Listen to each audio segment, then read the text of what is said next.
ಸಂಪೂರ್ಣ ಮಾಹಿತಿ ಇಲ್ಲ. ಆದರೆ ವಿಜೇಂದ್ರ ರಾಜ್ಯಾಧ್ಯಕ್ಷ ಆದಮೇಲೆ ಭಾಳ ಒಳ್ಳೆ ಆ್ಯಕ್ಟಿವಿಟಿ ಆಗಿದೆ. ವಿಜೇಂದ್ರ ಅಧ್ಯಕ್ಷ ಆದಮೇಲೆ ಎಲ್ಲ ಜಿಲ್ಲಾ ಓಡಾಡಿ ಹೋಗಿ ವಿಸಿಟ್ ಮಾಡಿ ಕಾರ್ಯಕರ್ತ ಅವೇರ್ನೆಸ್ ಮಾಡಿ ಅವರು ಯಂಗ್ ಡೈನಿಂಗ್ ಲೀಡರ್ ಇದೆ.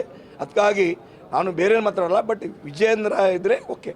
ಅಕ್ಟೋಬರ್ ಆದ ಚೇಂಜ್ ಆಗ್ಬೋದಾ ಹೇಗೆ ನೋಡ್ರಿ, ಈ ಇಲ್ಲ ನಮ್ಮ ಹೈಕಮಾಂಡ್, ನಮ್ಮ ಪಾರ್ಟಿ ಒಂದಿದೆ, ನಮ್ಮ ಪಾರ್ಟಿ ಒಂದು ಸಿಸ್ಟಮ್ ಇದೆ.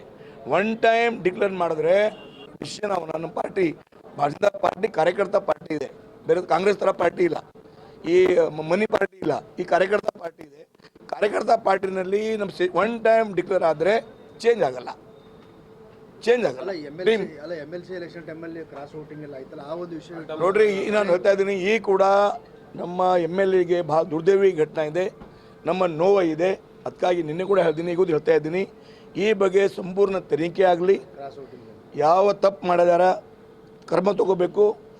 ಆಮೇಲೆ ಅವ್ರಿಗೆ ಏನು ಇನ್ಕ್ವೈರಿ ಸಾಬೀತಾದರೆ ಪಾರ್ಟಿಯಿಂದ ಉಚ್ಚಾಟನೆ ಮಾಡಬೇಕು. ನಾನು ತಮ್ಮ ಮುಖಾಂತರ ರಾಜ್ಯಾಧ್ಯಕ್ಷಗೆ ವಿನಂತಿ ಮಾಡ್ತೀನಿ.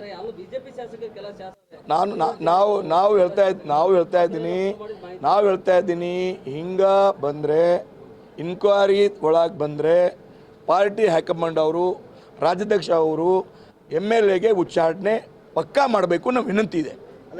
ಸಾಕಪ್ಪ, ಇಲ್ಲ ಈ ಥರ ಇಲ್ಲ ನೋಡ್ರಿ, ಈ ಥರ ಇಲ್ಲ.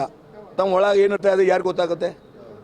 ಒಟ್ಟಿನಲ್ಲಿ ಬೇರೆ, ಬಾಯಿನಲ್ಲಿ ಬೇರೆ ಅಂದರೆ ಏನು ಯಾರು ಬ್ರಹ್ಮದೇವಿ ಮಾಡೋಕ್ಕೆ ಬರಲ್ಲ. ಕೇವಲ ಈ ಶ್ರೀಪ ಅಪಾದನೆ, ಈ ಬ್ರಹ್ಮ ಮಾಡೋಕ್ಕೆ ಬರಲ್ಲ. ಸಾಕು ನೋಡ್ರಿ, ಈ ಎಲ್ಲ ಸುಳ್ಳು ಮಾಹಿತಿ ಇದೆ, ಸುಳ್ಳ ಏನು ಯಾರು ಬ್ರಹ್ಮದೇವಿ ಮಾಡೋಕ್ಕೆ ಬರಲ್ಲ. ಕೇವಲ ಈ ಶ್ರೀಪ ಅಪಾದನೆ, ಈ ಬ್ರಹ್ಮ ಮಾಡೋಕ್ಕೆ ಬರಲ್ಲ. ಸಾಕು ನೋಡ್ರಿ, ಈ ಎಲ್ಲ ಸುಳ್ಳು ಮಾಹಿತಿ ಇದೆ, ಸುಳ್ಳ